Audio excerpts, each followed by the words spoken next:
รถคอยอย่าพี่น้องคักเราเห็นในคักเริ่มเพียงเขาแล้วโอ้โหแตกเงี้ยวเอาน้ำยังไงเอาขอบใจเด้อเอาไปให้เมย์เจ้าอันนึงเข่าก็ชิงามเลยได้ป่ะนี่ฮะมันเหลึกลงเลยเดี๋ยวขอท่าอยู่บาดีได้เด้อ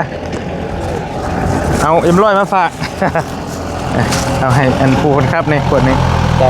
คนละหม้อแล้วว่าจะเอาใกล้ชิเล่เลยไก่แมงคันลุมกับคันตัวนี้ครับเสาเทคานเนาะแม่โอเคเกือบจะครบแล้วแล้วยังแต่ค่าช่างเขาแล้วขันจิยังกันเนาะแม่ยังขาด1ชั้นเหล็กกลมๆเนาะเจ้า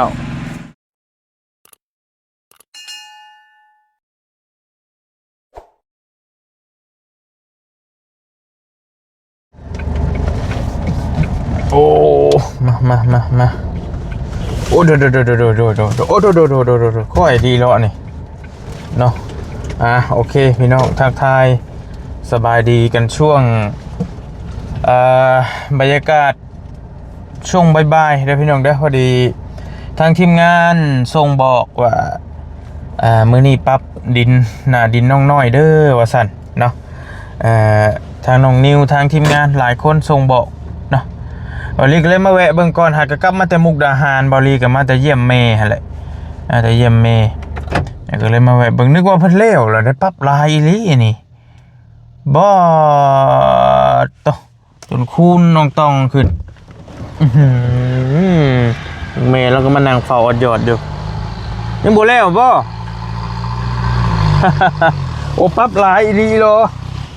โอ้ยโจไทยขึ้นไทยคักไทยนี่ดีแล้วนี่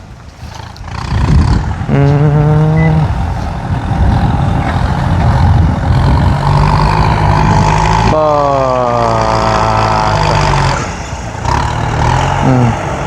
พอเรียนนึกว่าเล้วอย่างเบิดข้างในแล้วนะพี่น้องนึกว่าปรับพอได้ให้ปุ๊กเพื่อนจะเพิ่นไปคุยกันนะได้เดี๋ยวจะไปถามน้องนิวก่อนตะกี้น่ะมันเป็นซองให้นี่นะให้ชุดท้ายเลยพี่น้อยให้ตอนนั้นแหละเป็นขั้นแดนเนาะแล้วก็มีให้หนึ่งยูนิที่บริมาเบิ่งมื้อนั้นแต่มันแปรรูปไปแล้วบัดนี้มันบ่อยากจื้อบ่อยากเห็นไปแล้วเพื่อนสร้างก็จักสิได้ปลุกอยู่หม่องใดเบิ่งทรงนี่ก็ได้หากกลับมาแต่โรงพยาบาลบอลีก็ได้พี่น้องก็เลยมาแวะอยู่พี่เลยน้ำในกับท่านได้อาบครับขัดในดิ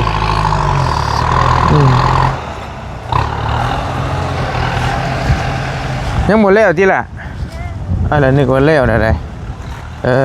สวัสดีนึกว่าแล้วบ่ละยังนี่เนาะคุณขับคุณเน่ดีล้อนี่ชุงลีล้อมันก็โอ้ตาดีได้น้องเด้อถ้าเอารถเพิ่นมาถอก40รถบ่อยู่ไอ้โอ้แม่นหั่นแหละทดได้แนวไหนคุยแนวไหนเห็นจะเดาเป็นเห็ดจังลาดเคยเห็นว่าเขียน2 ล้านบ่แม่นบ่ให้เดาบ่ได้ให้คิดอ่านเบิ่ง2 ล้านเอาฮะแม่นบ่แม่น2 ล้านเป็นจังได๋จะว่าถือหรือแพงก็จังว่าเฮ็ดเฮาใช้แหละต้องเห็นอยู่แล้วทางออกครับแป้งข้างหน้าแป้งให้หน้าให้ใหม่บ้านข้างหน้าใหม่ให้ก็ถมให้นึงบ่ความหมายว่าเพื่อนเช็ดอยู่ใช้คุยกันได้เฮ็ดอยู่มันมองนี่บ่และหันหน้าออกปีนหน้าไปนี่นะปีนหน้าออกมาพี่บ่ปีนหน้าลงทางตะเวนตกได้นี่ตะเวนตกบ่ตะเวนตกเด้กับบุเป็นยังว่าพื้นมันดีสิดอกมีแต่เอียงประตูเฮาเขากันมันได้2 ทางนะหันหน้าว่าพี่เจ้ยแล้วแต่ผู้มากดอกแต่ว่าย่ำแดดตกนี่สิส่องหน้าเฮือนแหละก็แต่ว่าชวนลายที่ผ่านมาก็จะหันออกพี่ แต่ว่านี่เป็นดินเพิ่นบัด อันนี้แผ่นดินเพิ่นความหมายว่าก็แม่นอยู่ แม่ก้อน เกิดเพิ่นปลุกเคลื่อนแย่ใช่เฮาบ่บังเฮาเบิดเลยเด้เนาะความหมายว่าเนาะตัวนี้ สองตัวนี้บ่มื้ออื่นเดี๋ยวล่มให้ ร่มต่างหากอีกบ่ เพิ่นว่าหาพัชีล่มให้แต่ว่าเพิ่นบ่มีกันชนนะรถเพิ่นบ่มีกันชนกับไม้มันแข็งแรง เราหาร่มลงให้เลยบ่ตัวนี้แกเราสิร่มลงให้พร้อมบ่หรือว่าได๋เฮาร่มให้เฮา เดี๋ยวเดียว เออ เดี๋ยวนี้เชื่อสีมือมืน บ่นั่นบ่ เดี๋ยว โอเคให้มาเบิ่งก่อนจังหน่อยโอ้มันก็ชุงคักอีหลีนี่เนาะโธ่คนกลุ่มกุ๊บพี่น้องเอ๋ย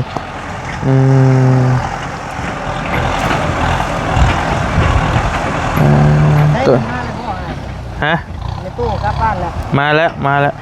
แต่บอลลี่บ่ได้ถ่ายคลิปถ่ายอย่างแล้วไอ้เตียงเพิ่นถ่ายดูก่อนโอ้สูงเลยเนาะ โอ้คักเลยให้หน้านี่เพิ่นแจ้งให้หน้าที่เก่าเลย แปลงเป็นให้ใหญ่เลยเนาะตัวนี้เนาะโอเคก็ท่าอยู่เริ่มมื้อนี้บ่นี่น้อง แม่น ฮะ คิดโกงเราเลย โอ้ก็ไวเต็มอยู่เนาะก็หมายว่าเฮาดุดซื่อๆได้พี่น้องเถิกขึ้นได้ซื่อเรียบร้อยน้ำมันเบิด อายุ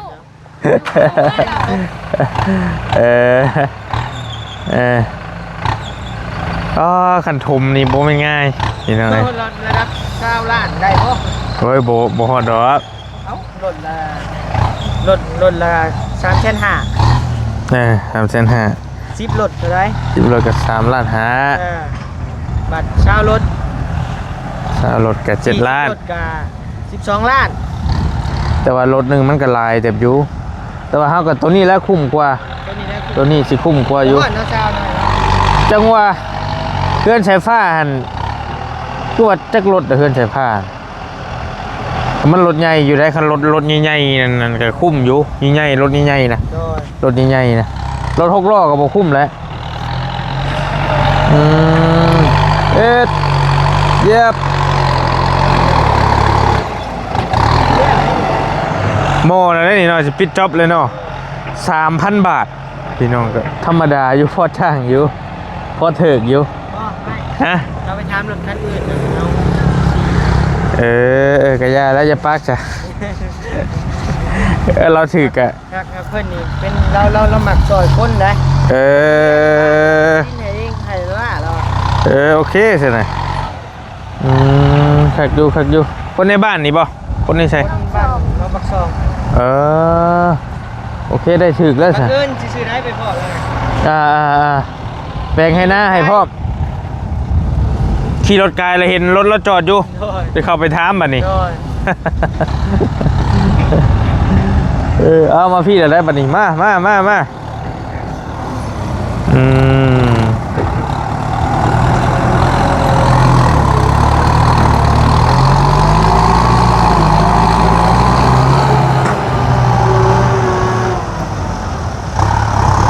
น้ำมันก็เบิดไป10 เช้าลิตรแล้วก็ตามแล้วเบิ่งชงเนาะ แล้วว่าเห็นงานนี่ตีน้ำมันไปล้านหนึงแล้วอ่ะ ก็ได้กำไร2 ล้าน ฮะ ได้กำไร2 ล้าน ได้กำไรล้านเดียว เอ้า น้ำมันล้านหนึ่ง ก็ว่า3 ล้าน2 ล้านบ่ 2 ล้าน แม่ได้น้องได้ล้านเดียว อย่าแล้วมือเดียวเด้ได้ขอท่าเดี๋ยวหาน้ำเย็นชูกินก่อนซื้อน้ำเย็นมาอยู่โอ้ควันกุ๊บใช้ทีมงานไปใช้เบิดเลย ไปเมื่อไหร่ เอาเลย มีป้าไปแล้ว ไปทางใดเบิด นี่เป็นเซโต้น ใช้ปูนป้าเบิดเลยตีโอ้ตายโอ้กิน แล้วผมมีงานคนอยู่ที่หนึ่ง บ่โอ้เจ้าหน่อยก็ไปกันแล้วนี่ไง ดีใจทีนี้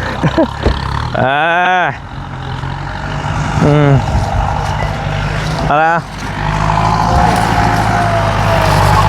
เอาน้ำยังไงเอา ขอบใจเด้อ เอาไปให้แม่เจ้าอันหนึงและนอก พอดีแล้วพอดีพอดีคู่กันเลย เขาแน่นแล้ว เอา กินแล้วขอบใจหลาย ให้อ้ายแล้วพอแล้วก่อนถึงกลุ่มนะยังมาเบิ่งนี่จังหน่อยก่อนฮู้ฮู้คักแล้วเป็นให้อ้างเลยแล้วบัดนี้เนาะเข่าก็สิงามเลยได้บัดนี้ฮะมันเลิกลงเลยเด้ขอท่าอยู่บัดดีได้เด้อเอาเอ็มร้อยมาฝาก เอาให้อันปูคนครับในขวดนี้ ได้ เดี๋ยวคนละครับหม้อแล้วว่าจะเอาใกล้ชิแล้วเลย ไก่ละ เออ แป้งเป็นคันลุมกับคันตัวนี้ครับ ชีวิตเลย มาเดิมคันยังไงแล้วก็ปั๊มหนาที่เที่ยงตัวหนักเอายังสิแป้งอยู่ตัวนึง โอ้สิแปลงให้มันเพียงกันเนาะแม่นแล้วเพราะว่าเฮา บาย สิได้ปลูกเพื่อนเด้ปลูกเพื่อนใส่ช่วงแรงแล้วพี่น้องเอ้ยครับตอนนี้ก็2 โมงแหละช่วงแรงๆพอดีจ่ายเงินจ่ายทอง ประมาณ4 โมง 5 โมง โดยพอดีเลย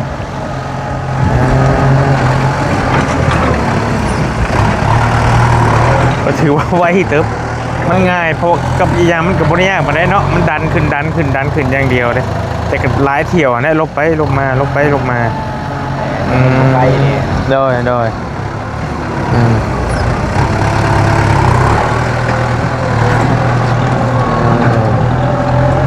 นั้นคือชิได้แล้วเพียงคันตอนนั้นเลยเราขึ้นเทิงเลย เราดูถ่ายแล้วแบบ ไปโอเคใช่ไหมเดี๋ยวมาคุยน้องๆกันก่อนตามสบายได้เด้อมาเฮ็ดโอ้เฮ็ดชนต้นไม้ลงให้เลยบ่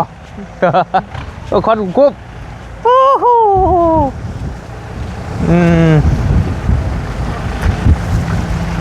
ป้ามานั่งอยู่โฮมพี่ก็ได้จังหน่อย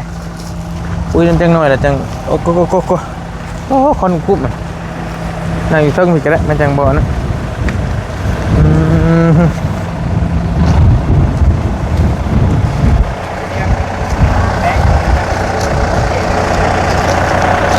มาได้เลยเนาะให้เพิ่นน้องเพิ่นนั่งกับแม่ก็ได้จับก็ได้ป่ะได้แล้วจับไปนั่งกันก็ได้ว่างอยู่บ่ ได้อยู่ มีแต่ถ่าจ่ายเงินนี่คือบ่ แม่ โอเคเอาพอดีแล้วมันเหลือขวดหนึงแล้ว กินแล้วเจ้า บ่ให้ได้แล้ว1 2ขอบใจ ก็บ่อยากจะให้น้องต่อก็ได้สิเป็นหยัง เอาเมียนได้จับไปนี่นะ โอเคตัวนี้ปานกันโอ้เอาหน่อยหนึงเบิดรถใคร อย่า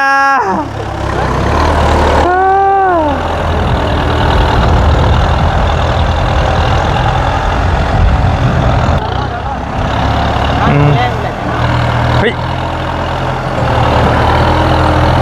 พอดีงามนี่มาเลยโอ้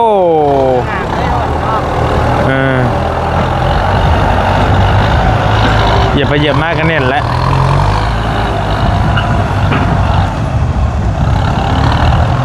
2 ละกับพ่อเฮ็ดอยู่พี่น้องกับเราเองกับเราก็ว่ามันใกล้นะตามไปว่าน้ำกินมันไกลแล้วก็เฮ็ดบ่ได้คือกันบ่สูง ย้ายรถแปลง แปลงหันเลยบ่ มาจาก โอเคบ่ไอ้ใหญ่ก็ได้ยันว่ามันอันนี้เพราะ ถอยน้อยเดียวนึงตีน้อยเดียวเนาะแปลงจู้ตัวนี้เลยบ่ถอยไปน้อยนึงก็ได้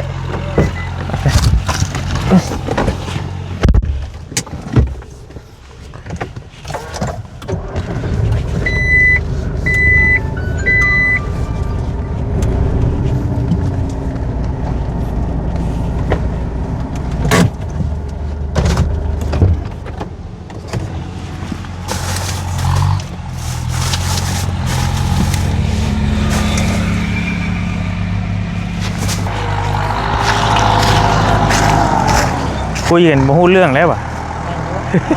คุณแล้ว ป้าไปนั่งคุยอยู่ห้องก็ได้แต่แม่เราอยู่นี่ก็ได้ไปแต่น้องหน่อยก็ได้เป็นยังไง รับไม่ได้สปอนเซอร์นะ มาแต่แล้วไปเจ้าไปย่างไปน้ำกันแล้วตามหลังกันไปแล้ว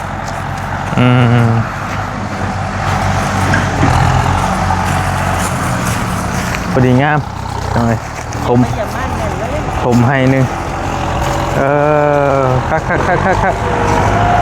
กแล้วคู่ยาว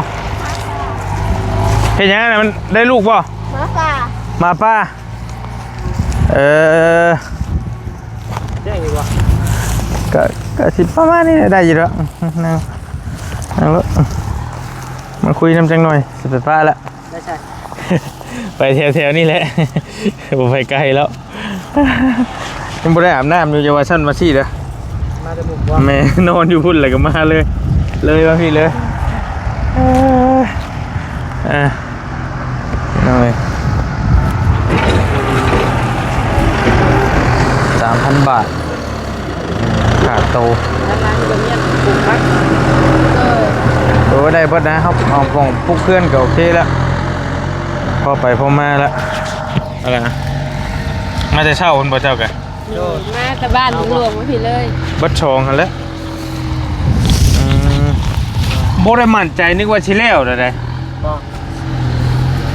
เพราะว่าเห็นจุ๊บเจ้าชงบอกจะเช่าผมนึกว่าผมมีอย่างไรแล้วว่ะ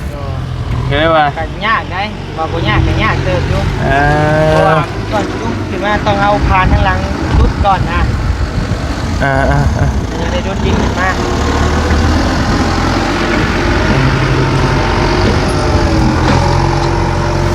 เรืออยู่บ่เงินหลังจากคันที่จ่ายแล้วเลย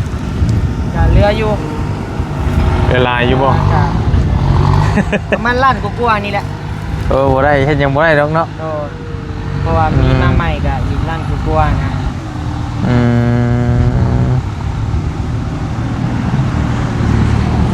คือเห็นเจ้าสั่งอันนั้นไปแล้วล่ะบ่เครื่องมันน่ะ แม่ ครบแล้วบ่ ก็เกือบสิครบกูแล้วแต่ว่าบ่ครบก็เล็กน้อยบ่เพราะว่าบ่สร้างมันสร้างจะสำนั่นได้ ชุดตั้งเสาเทคานเนาะ แม่ โอเค เกือบสิครบกูแล้ว แล้วยังแต่ค่าสร้างฮะแล้วคันสิยังกันเนาะ แม่ ยังขาด11,000ชั้นเล็กกลมๆเนาะ เจ้า เพราะว่า เผื่อไว้ ชาวละพันเด้เผื่อไว้กับ 10,000ก็ยังบ่หลายเลยเด้บัดนี้ โดยแสดงว่าตั้งเช้าขึ้นก็ดีก็พอดีใจแล้ว แม่นแล้วเฮาก็ให้มันแน่นมันหนาไปหั่นนะ น้องเพิ่นเอาโพลรวยๆมาเฮ็ด โอ้ โอ้ย ไปหาใช้เนาะโอ้รวยยอมเลย มันยันบ่ทันเขาที่คำมาปัวรวยปัวเลี้ยวนี่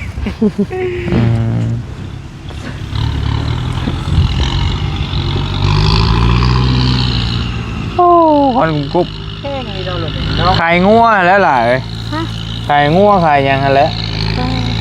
งัวก็มีบางรายโต มีจักโตงัวเจ้าน่ะ 3 ตัวนะมีแต่อันเถิงขายแต่สิจุงว่าจะกินยาบัด โอ้ก็จังว่านี่แหละ โตนึงมันได้อยู่บ่10,000 บ่ได้ มันแล้วแต่ตัวตุ้ยตัวจ้อยเด้เนาะงัวกันเนาะ 3 ล้าน เลย โอ้งัวจ้อยก็บ่ได้อีก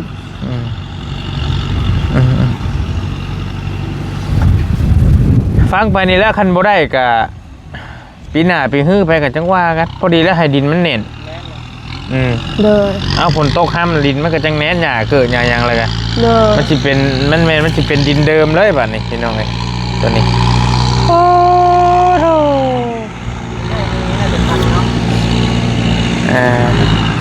ลาด หน้ากับแท็กซี่นับเป็นหรือบ่เนาะ ลาดไฟนี่แหละ ลาดวบวอบ มือหนึ่งบ่ มาถามแล้วมือสองแล้วคือ700,000เหมือน800,000 โอ้พอซื้อได้นี่ซ้ำนี่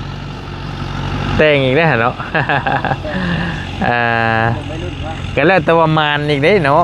แล้วแต่มานซื้อมาก็ได้ หน้ากับบุมีเวียกเห็ดกัน กับบ่ได้อีกแต่ว่าบ่ช่วงหลายบ่ค่อยรูปหรอกอันพวกนี้นะแต่หลายปีไปให้แล้ว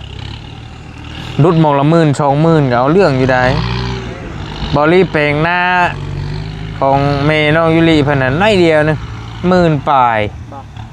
นี่ถือว่าโอเคเลยถือว่ารอดโอเคอยู่เม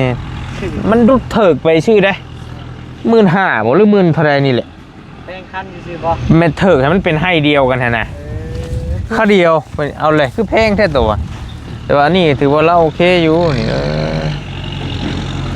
เราก็ ถือแห้งอาจจะเกรงใจจะโอกาสใส่แล้วต่อว่าเดียวมันก็แบบไอ้ละไทยเงินป่าเอาเนี่ย ผู้บ่าวบ่ ก็ เรียกว่าผู้บ่าว เราหูจักชุมเฮาบ่จะหู้อยู่ที่บอกคือว่าถามเรื่องน้องใส่ป่าอยู่ บางคนเพิ่นฮู้เพิ่นก็บ่ปากก็มีได้แกบ่อยากปาก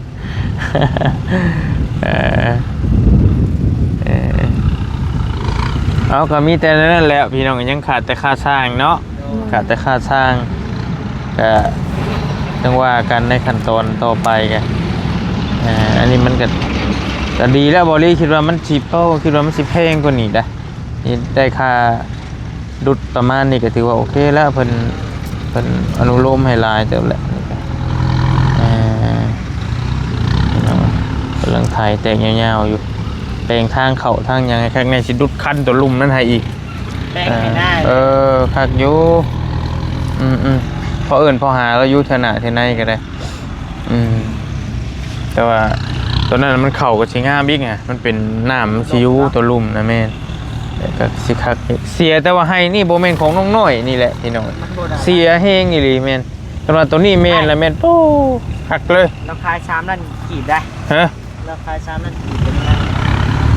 แต่กี้บ่บัตรกี้นะยังเพิ่นได้ดนปานใด3 ล้าน3 ล้านกีบให้หนึ่งบ่แล้วตะขาก็เบิ่งดอนนี่2ให้นี่บ่มีใบตะดินบ่จักยันเป็นอันนั้นเนาะมีบ่ใบตะดินมีมาขายกับเฮาย่าเจ้าบัดนี้ชื่อโตเขาเจ้าบ่ขายแล้วบัดนี้เนาะจะบ่ขาย200,000 บาทก็จะสิขายเลยบ่ขายอยู่หน่อยพันนั้นได้คิดว่าเด้แต่หึงแล้วว่าคนขายนี่ยังบ่ทันได้ดนปานใด3 ล้านก็4-5,000 บาท 4,000 กว่าบาทเนี่ย5,000สมมุติว่าให้แล้ว 20,000แล้วสิบ่เราจะอยากถามซื้อต่ออีกเราบอกบ่มีบางขายนะว่าเราจะถามสิล้านแท้นี่เราอยากซื้อต่อบ่ง่ายพอชื่อแล้วเปทางอย่างเนาะอันใดกะเอากันสิชื่อกันแล้วก็ได้มี3-4 ล้านติดนี่เลยเนาะนี่เม็ดช่องให้บ่น้อง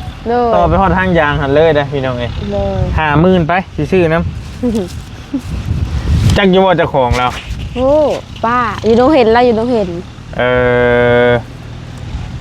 เจ้าก็ไปขอซื้อน้ำเรา6 ล้านเอาเราขาย3พ่อมันได้หน้าบ้านเนาะเอาให้ได้ซะมันบ่ได้เด้แบบนี้เฮาผู้ดิปุกเฮือนเฮาก็หันหน้าไปพุ่นเลยแล้วก็เฮ็ดหันค้าหันขายไปได้ปุกเฮือนอยู่นี่หันหน้าไปพุ่นก็เว้าอยู่กับน้องเพิ่นมื้อนั้นก็ว่ามันอนาคตน้องมันเฮ็ดได้หลายอย่างอันนี้นะเดี๋ยวนี้ก็ได้อยู่ดอกปุกหันค้าอยู่แถวหิมแถวนี้ก็คนเห็นอยู่ดอก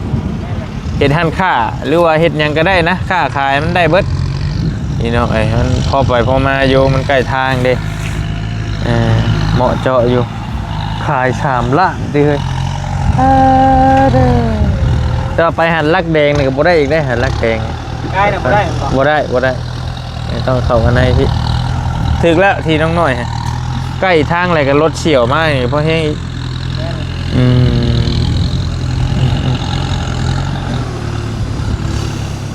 โอเคเหมาะเจาะแล้วอันโตทัดไปห้องไพ่ฉลาดตอนนั้นยาวๆนะของย่าเจ้าคือกันเราไว้แบ่งให้ลูกให้เต้าเราบอกหรือว่าได้ไหนแบ่งหลานมีแต่หลานเพิ่นแต่เราขายอีกบอกให้นี่เด้อขายจาก2-3 ล้านยาวอีกนิดโย่ไฟเบาเนาะเขาเติมน้ำมันเกิดบดเดือนนึงมันก็กลัวได้2-3 ล้านนะเป็นอะไรครับแต่ว่าคือว่าคนตะกี้เนี่ยเพิ่นมาเอารถนะพี่น้องบ่ต้องว่าคำว่า2-3 ล้านหรอกป้าเนี่ยพอยากได้เนี่ยมาเอาตามมาเอารถได้เดี๋ยวนี้มาบ่ได้เลยเนาะบ่ได้แล้วมันเป็นของแปลของมันไปเลยข้าวตะกี้ใครบ่ได้อยากได้ดินได้เพิ่นว่านะขี้ข้านทางบางคนก็แลกหมูแลกไก่แม่นขี้ข้านทาง ถามช่วงรุ่นพ่อเฒ่าเราเล่าให้ฟังพ่อแม่เพิ่นนั่นแหละ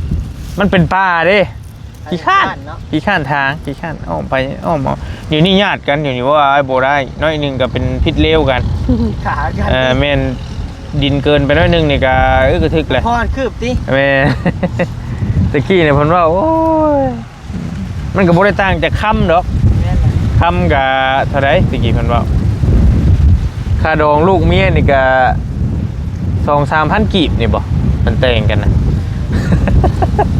เจ้าเท่าไรเจ้า โอ้ของไอ้16 ล้าน แม่นและรุ่นใหม่อยู่นั่น โอ้ยรุ่นใหม่กำลังอัน ไป นี้อยู่ เท่าแม่เฮาแล้วว่า300,000กีบ อ่า พ่อแม่จะเองสร้างแชนแบบบุญเลยเนาะ300,000กีบ แต่ว่ารุ่น คนละพันกีบต้องมันกีบเนี่ย 2,000กีบซื่อๆนี่ แม่นข้าวตะกี้เด้แต่งัวตัวหนึงมันก็10,000สินะน้องเพิ่นว่างัวควายตัวหนึงอะนะ เอาอีหลีเงิน1,000-2,000นี่มันหายากเด้ค่ะหายากอีหลี ตะกี้เขาใช้เงินอืม มันกีบ เงินเดี๋ยวนี้ก็ใช้เงินกีบอยู่ตะกี้เพิ่นใช้เงินนั่นเดี๋ยวว่า100กีบ200กีบ แม่น500บาท500บ่เห็นได้เดี๋ยวนี้ โอ้ เริ่มบ่ค่อยเห็น ตะ แล้ว กี้500เขากินจะเปียกจะว่า เออ เด็ก หลาย มากับพัว โอเคประมาณนี้แหละพี่น้องบริมาเบิ่งน้ำนี่เพิ่นก็ถือว่าโอเคเด้องามหลายโอเคอยู่พี่น้องมีแต่เรือสร้างมาเฮ็ดบัดนี้ ใช่ โดยเรือค่าสร้างและพี่น้องว่ากันก็คิดว่ายังบ่หลายปานใดดอกเสาเซลเฮาก็ได้บล็อกบ่ได้หายบ่ล่ะ บ่ ก็นิ่งนำแต่บล็อกแต่แบกนั่นแหละเนาะ กองเข่งอยู่คิดว่าแนวใดแต่ว่าตัวเจ้าสั่งมาใหม่เจ้าลงเถียงพุ่นบ่ ลงพุ่นมัดลงกล้องเทียงนะคุณจะเขาเป็นกล้องเทียง ไปอยู่แล้วจังแก้มาพี่น้อง ไทยแล้วก็มีเด้ ก็เพื่อนแล้วมาอยู่พี่บ่ล่ะ เลย ทางนี้ คักเฮามาอยู่พี่แล้วเฮาแต่พ่อแม่บ่ฮู้นะเฮามาพี่แล้ว ย่านเพิ่นอยู่พุ่นแล้วอ้ายเบิ่งย่านแต่มีแต่เจ้านี่แหละมากับผัวขยานั่นกะ เลย กับไม่นิ้วฉันแหล้วเบิ่งชม อย่าได้เขาบอกว่าอยู่เขาไม่ได้อยู่น้ำกันถูกแล้วดิคอยเห็นไหนดิ บ่เหมาะแล้วโอ้ยคักเด้มาสั่งมาสากันอยู่นี่กินทางยางใช่กินทางยางเหมาะแล้วบ่เพื่อนขี้ตมโอเคทนายแล้วจังว่ากันเด้อน้องเด้ออยู่ดีมีแฮงร่ำรวยเด้อเดี๋ยวจังว่ากัน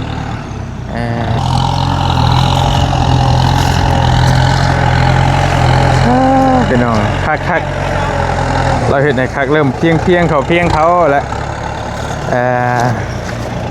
ก็เป็นเดินนะพี่น้องเป็นเดินเที่ยงเลยก็ถือว่าโอเคอยู่ผลเหตุให้คักจะเลย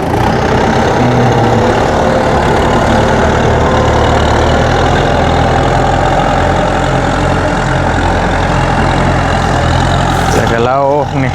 เห็นในคักก็ดีโลแล้วพี่น้องเราท่าอยู่ลื่นไหลกวดทางตัวนั้นออกให้พ่อเนาะแต่ว่าตอนนี้เขาเห็นบ่ได้เป็นลักแดนเป็นแดนเขตแดนอยู่นี่เลยโอ้โหแตกยาวๆเราท่าเราเถิกตัวนี้ให้เลยเห็นบ่เบิดตัวนี้แหละพี่น้องความคักมัน